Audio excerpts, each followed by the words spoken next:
ya que estamos grabando, buenas tardes, un poco más formal. Mi intención es que cada una de estas clases ustedes tengan acceso a ella y como método de evaluación estoy siempre diciendo lo mismo en todas las clases. Eh, a nivel de puntuación sería 30, 30, 40, 30 de la asistencia a esta clase, aún y sea de forma virtual, de la cual espero, si tengo suerte, encontrar la forma de pasar la lista en cada una de los encuentros. Para eso habrá que subir a la plataforma de la universidad, al aula virtual. Sin embargo, por ahora tengo en mente seguir dando la clase vía Zoom para poder grabarla y subirla a la plataforma y que ustedes tengan esta clase grabada por si tienen algo que revivir, recordar de la materia. Eh, esta no es nuestra hora de clase, pero vamos a dar la clase no a la 1, sino a las 2, como estamos comenzando ahora, los sábados. Y mi método de clases es siempre ir como respondiendo preguntas. Hay una pregunta que ustedes tienen que tener la capacidad de identificar y cuál es la respuesta que el profesor da. Si alguno de ustedes quisiera hacer el trabajo de una, de hecho tienen que hacer un trabajo, decimos 30-30, ¿verdad? 30 de asistencia y 30 puntos de un trabajo que sería tomar una de mis clases, identificar cuáles son las respuestas que dio el profesor a las preguntas que hizo en esa clase, en ese tema. Identificar además qué respuesta a esa misma pregunta usted encuentra en otros autores que no sea el profesor, que usted encuentre en libros, en investigaciones, en internet, en revistas, y compararla en una tercera reflexión, hacer una comparación en la que usted dé su punto de vista, poniéndose en acuerdo o en desacuerdo, ya sea con lo que dijo el profesor o con lo que usted encontró de otros autores. Y hacerle a ese trabajo una introducción y una conclusión. Siguiendo esa misma metodología, sería 30 puntos de ese trabajo, 30 puntos de asistencia a las clases virtuales y al final encontraríamos la forma de hacer una especie como de examen general para yo, por lo que estoy pensando ahora, por lo menos hacer una especie de pregunta uno por uno, hacerle un examen particular uno por uno, que es mi metodología, de qué ha ido aprendiendo, qué es lo que más le ha gustado, y de acuerdo a lo que cada uno me dé, como lo que aprendió de esta clase, pues ahí se le pondría la nota del 40 y se lo sumarían a los otros dos 30 de la participación y del trabajo, y de ahí sacaríamos la nota en base a 100. Bueno, nada, bienvenido a esta experiencia. Realmente, eh, más o menos como alguno de ustedes fue expresando, la clase es también no solamente un lugar de venir a nutrirse de conocimientos, sino que también un lugar de convivencia, de relación con los compañeros, relación con el profesor, y que de alguna forma se vive una experiencia, ¿no? Yo me la imagino como cuando uno va al cine, que escuché una vez una crítica, un comentario que decía que ir a vivir la experiencia cinematográfica, que se me quedó esa frase, ¿no? Ir al cine es pagar un dinero para ir a vivir la experiencia cinematográfica, es ir a sentarte a disfrutar la película. Le escuché a uno de mis maestros en el seminario, el profesor Freddy Cruz, también decir una vez que cuando hay una charla o invitan a una persona de fuera a dar unas clases, él le gusta sentarse adelante porque es a él, se pagó esa persona para él, para hablarle a él. Entonces, me gustó eso, como ir a vivir la experiencia. No es cuestión de que un profesor ahí dando clase, que a veces se monta dentro de uno un espíritu de que, ay, que acabe rápido, ay, ese profesor sí habla. Y entonces uno está ahí como obligado, como por salir de eso, o como cumpliendo con el grupo, porque uno no se va porque, ¿qué van a decir los muchachos? Uno no se va, ¿qué va a pensar el profesor? Que la clase no le está gustando. Entonces, pero en el fondo de ese espíritu está como la necesidad de salir corriendo. Lógicamente que si uno está viendo una película y a uno no le está gustando la película, pues uno no aguanta ese martirio. Uno simplemente va y apaga el televisor. O si uno está en el cine, uno fácilmente puede renunciar al cine. Al final son mis cuartos, te va de ahí. Pero en ese caso tú no estás viviendo la experiencia. Tú no estás sufriendo con el protagonista. Tú no estás viviendo la vida de lo que está pasando. Entonces, cuando tú estás metido, por ejemplo, en la televisión y te gusta, tú te quedas ahí y no quieres que te moleste. Pues no sé, tal vez tenga más sentido estas clases si usted no la vive con dolor, con estropeo, con incomodidad, como algo que hay que hacer obligado para salir de eso. Tal vez tiene más sentido si usted viene a sentarse a vivir la experiencia filosófica, ¿no? ¿Qué es lo que hay de bondad, de riqueza en ese pensamiento? Como dijo una de ustedes, cuando yo salga de aquí, ¿qué yo he aprendido? Que más que una clase, fue una experiencia en la que yo salí modificado, transformado. Y como otra de ustedes dijo, ir a practicarlo con mis alumnos, ¿no? A vivir la experiencia y poderla transmitir. Entonces, ¿hasta qué punto yo he quedado formado, educado por este proceso clase? Es, de alguna forma, vivir una experiencia, no de dolor de huida, sino una experiencia de transformación, de crecimiento. Hasta en la misma Biblia se dice Lucas, que Jesús fue creciendo en conocimiento, en sabiduría y en gracia. Después que se perdió en el templo y que lo encontraron, dice que decidió obedecer a sus padres y fue creciendo en sabiduría. O sea que en filosofía, en matemática, en ciencia, uno crece. Fue creciendo en gracia, en teología, en conocimiento de sí mismo, de su divinidad, del Espíritu Santo, de Dios.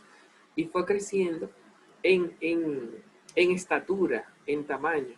Y aunque él no necesitaba nada de eso, porque es Dios, nos dio el ejemplo, ¿no?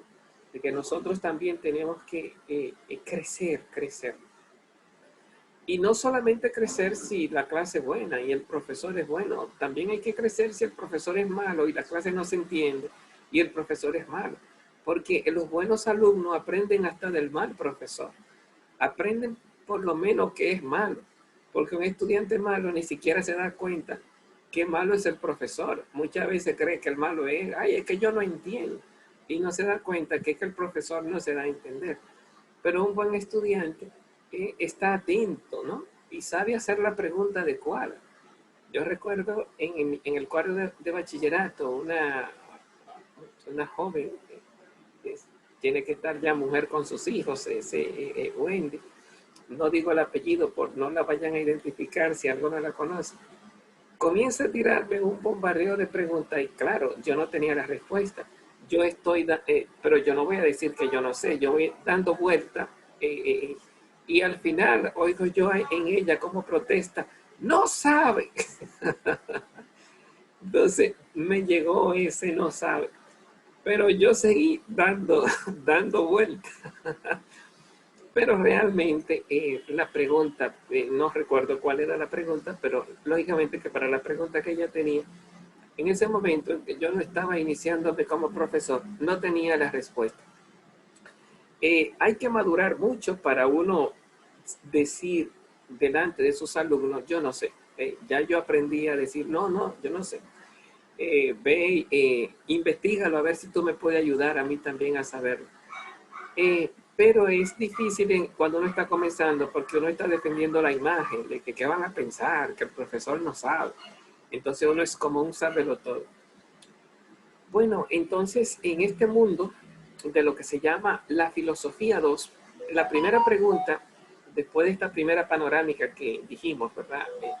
Introductoria, la primera pregunta que sería interesante responder es, ¿de qué trata la filosofía 2, verdad? eh, hay una idea, el espíritu de la filosofía 2, que tal vez es con lo que quiero comenzar. Pero entonces tendríamos como tres preguntas. ¿De qué trata la filosofía 2? Que sería lo mismo. ¿Cuáles son los grandes contenidos? Que serían como el programa de clase. ¿Qué es lo que vamos a ir viendo? ¿Cuáles son los grandes contenidos de esta materia, de esta asignatura? Y otra pregunta sería el espíritu de la filosofía 2. Como esta materia yo la tengo con un grupo de compañeros de ustedes que está en otra sección, el mismo videíto que yo le trabajé a ellos con los contenidos, algo así, cuáles son los grandes filósofos, cuáles son las grandes etapas, yo se lo voy a subir, ¿no? Es como la filosofía 2 se divide en filosofía de la edad moderna y filosofía de la edad contemporánea. Y en la edad moderna tenemos el racionalismo, el empirismo y el idealismo. Ahí tenemos a Descartes como el padre de la filosofía y tenemos a Kant como el más grande filósofo. Eso lo tienen más detallado en el otro videíto. Y después tenemos la filosofía del siglo XIX y filosofía del siglo XX, que es un poco como la tareita que yo le puse a ellos y que conviene también ponérsela a ustedes porque es un tema un poco arduo, ¿no? Porque hay mucho desacuerdo entre los filósofos. Sería bueno que ustedes se dividan por lo menos 4 y 4. Ustedes son, dice aquí 9 personas, 4 y 4, porque yo supongo que son 9 conmigo. Y entonces busque, digamos, los primeros 4 que aparecen en la lista cuando ustedes suben en el, en la plataforma, buscan la filosofía del siglo XIX. ¿Cuáles son los movimientos filosóficos y los filósofos de esos movimientos del siglo XIX? Y los otros 4, buscar cuáles son los movimientos filosóficos y los filósofos del siglo XX, ¿no? Entonces, para ir dando así como la panorámica general de lo que es la filosofía del siglo de la edad moderna y la filosofía de la edad contemporánea, que se divide en siglo XIX y siglo XX, ¿no? Repito que le voy a subir el videito que ya eso está más explicado de forma más amplia en la otra clase, para que vean un poquito esa panorámica. No van a encontrar la respuesta a las preguntas, porque la pregunta también está dada a ellos, pero sí podrían encontrar como la panorámica de cuáles son los contenidos que se tienen que trabajar en esta asignatura. Filosofía moderna, filosofía contemporánea y un poco como los contenidos que fuimos valorando a nivel general, de la cual ustedes son parte de esa investigación con la pregunta que le estamos haciendo como tarea. Me gustaría enfocar más esta reflexión con ustedes en lo que se llama el espíritu de la filosofía moderna contemporánea, porque es que hay un cambio de mentalidad, un cambio de enfoque, un cambio de vida. Es como una conversión de la humanidad hacia sí mismo. Es como un cambio del hombre hacia la búsqueda de su propia mismidad. Es como un cambio de perspectiva. Eh, ¿Cómo nace la filosofía moderna contemporánea? ¿Qué es lo que está moviendo, no? Se le podría llamar así, porque si es moderna y contemporánea, ¿cómo nace ese compuesto de la filosofía moderno contemporánea? Nace con el Renacimiento y se refuerza con la Ilustración. Hoy nosotros somos aparentemente globalizados y postmodernistas, pero el espíritu que vivimos en la posmodernidad y en la globalización, que es también el espíritu de posguerra, se le llama de posguerra porque con la caída del marxismo todo se ha convertido en globalización y en economía de mercado y se ha convertido en un materialismo. Todo el mundo busca felicidad en la adquisición de un buen sueldo y posicionamiento social y adquisición de riquezas, ¿verdad? Todo el mundo, hasta para eso estudiamos, que para tener calidad de vida, tener mi jipeta, mi carro, mi dinero en el banco, que a mí nadie me moleste, tener como una independencia económica.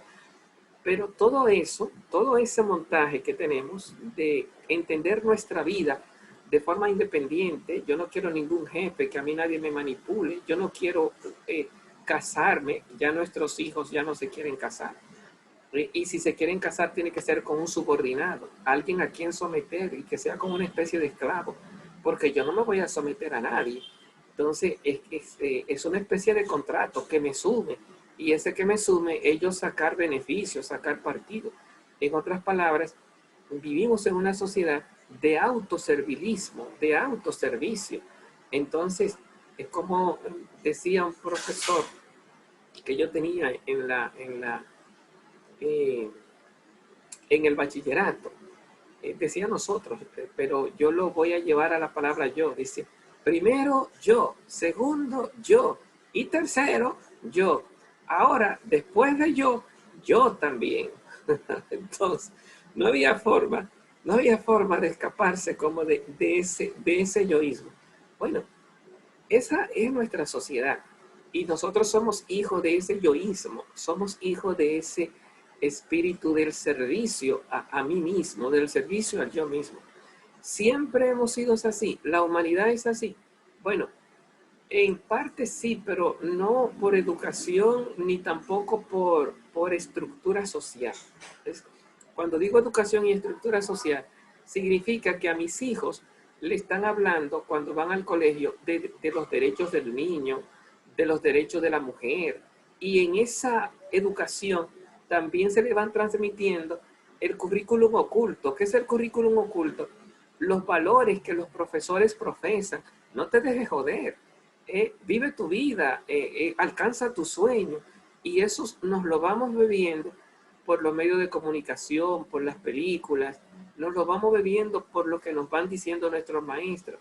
De tal manera que estamos metidos en una filosofía moderno-contemporánea. Somos modernos, hijos de la modernidad y de la contemporaneidad, hasta tal punto que el último fenómeno que estamos viviendo es vivir ya fuera del matrimonio. Ya nuestra sociedad, estamos viviendo una sociedad que es que el matrimonio es algo raro. Encontramos pareja, no matrimonios. Encontramos divorcio. Y si encontramos una gente que dura de que 8, 9, 10 años, tú dices, pero Dios mío, sal de eso ya, porque como que es un tiempo para probar. Como que ya muchos años, como que eso es un sacrificio demasiado grande. Entonces ya no se puede vivir en matrimonio, sino en como que cada uno vive en una carrera de ir probando nuevas cosas, ¿no? Hay que viajar, hay que tener dinero, hay que vivir el momento. ¿Y de dónde viene ese espíritu que se nos ha metido en toda la sociedad? Las leyes se quieren convertir a esa forma de vivir y se han convertido, y la educación se ha convertido al servicio de esa forma. ¿De dónde viene eso? Eso es lo que se llama las raíces moderno-contemporáneas y tiene sus raíces en nosotros mismos, en la filosofía misma. De tal manera que nosotros estamos naciendo programados.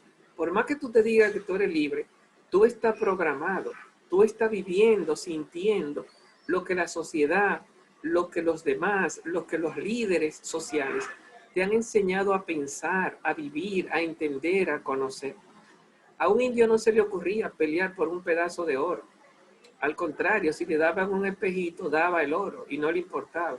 Pero así, si a ti te dan un papel que diga de que es 2,000 pesos, a ti quitarte ese papelito de la mano, a ti hay que matar.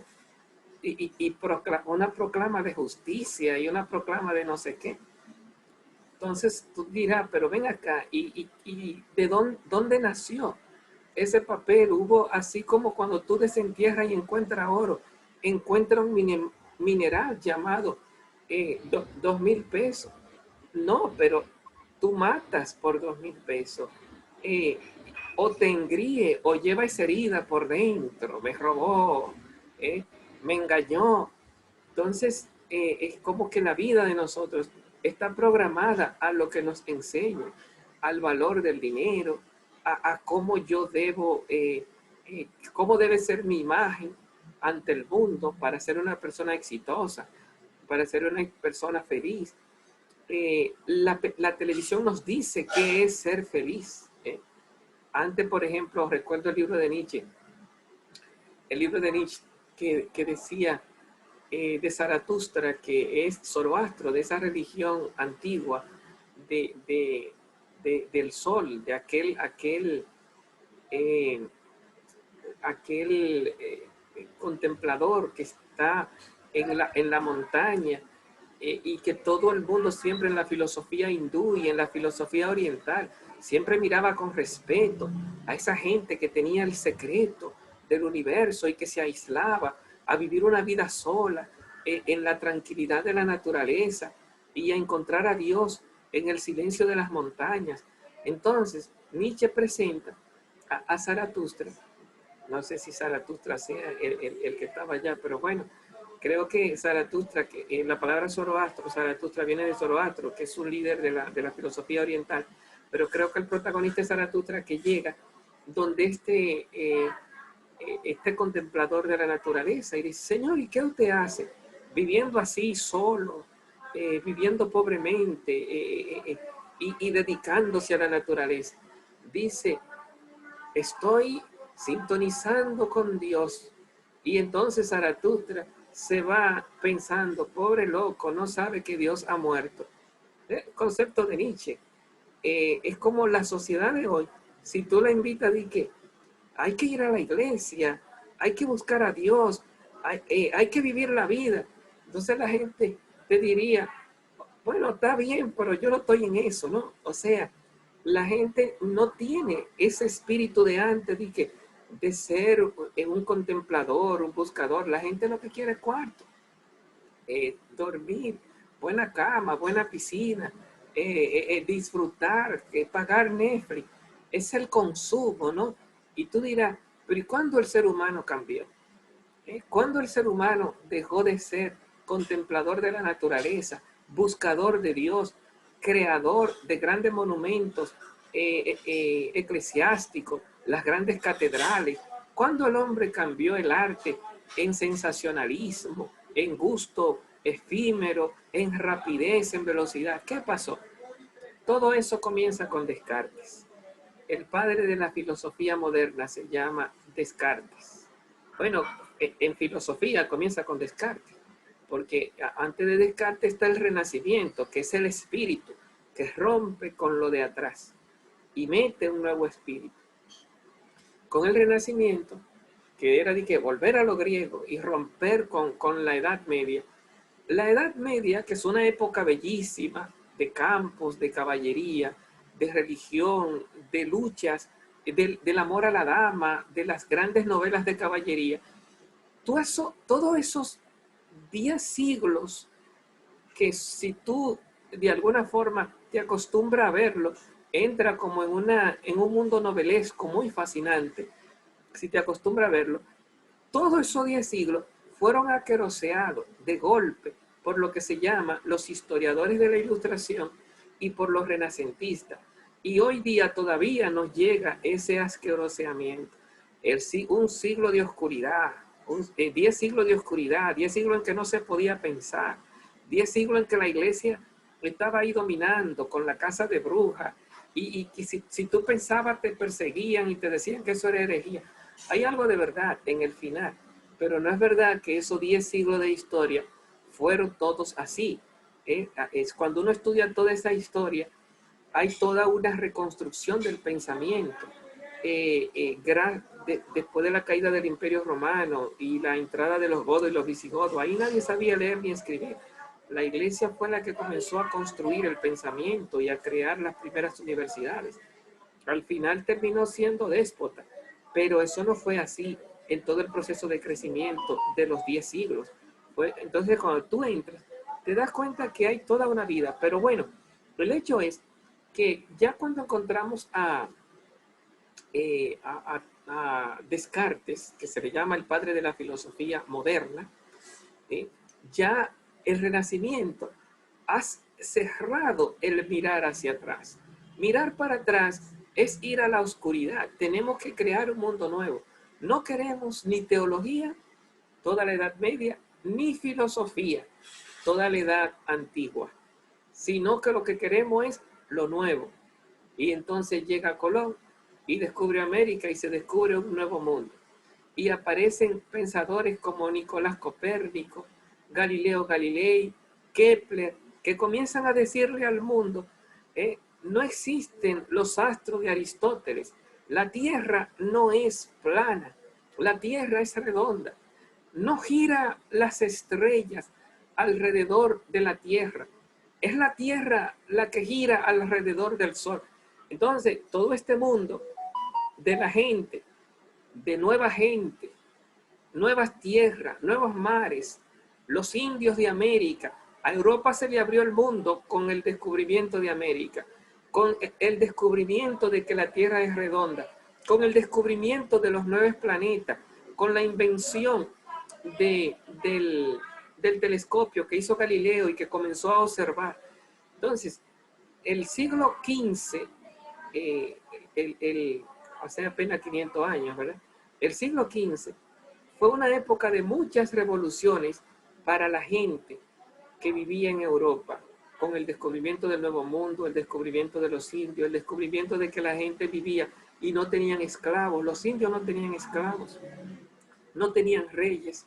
Y ellos decían antes que el tener reyes y el tener esclavos, eso era voluntad de Dios, que había hecho a unos reyes y a otros esclavos. Y se encuentran con los indios de América, toda esa cantidad de apaches, salvajes, hombres, sin tierra, que no eran de que dueño, esta es mi tierra, sino que toda la tierra era para todos, sin reyes, sin esclavos. Entonces la mentalidad comienza a meterse en Europa y nació un movimiento llamado la Ilustración. ¿Qué es la Ilustración? Un grupo de intelectuales que comenzó a cambiar cómo era Europa y a repensar a Europa de acuerdo a las nuevas ideas. Entonces la Ilustración recogía las ideas de las luces. Se comenzó a hablar de que teníamos que estar iluminados. Entonces, ¿de dónde venían esas luces? Del nuevo mundo, de los nuevos creadores de la ciencia, del descubrimiento de América, del descubrimiento de los 9 planetas, del descubrimiento de que el Sol está en el centro del sistema solar. Entonces nacen las ciencias. Recuerden que antes del Renacimiento no hay ciencia, hay teología y filosofía. Las ciencias naturales nacen en el Renacimiento y las ciencias sociales nacieron en el siglo XIX con la revolución industrial. Nacen las ciencias sociales. Entonces, hoy día todo es ciencia. Nosotros estamos cientificizados. Somos hijos de la ciencia. Nuestro dogma es la ciencia. Pero esa gente no tenía ciencia. Esa gente lo que tenía era teología y filosofía. Y después, con el Renacimiento y la Ilustración, comienzan un proceso de transformación mental, ¿eh? De cambio mental. Y todo eso comienza con la filosofía, ¿no?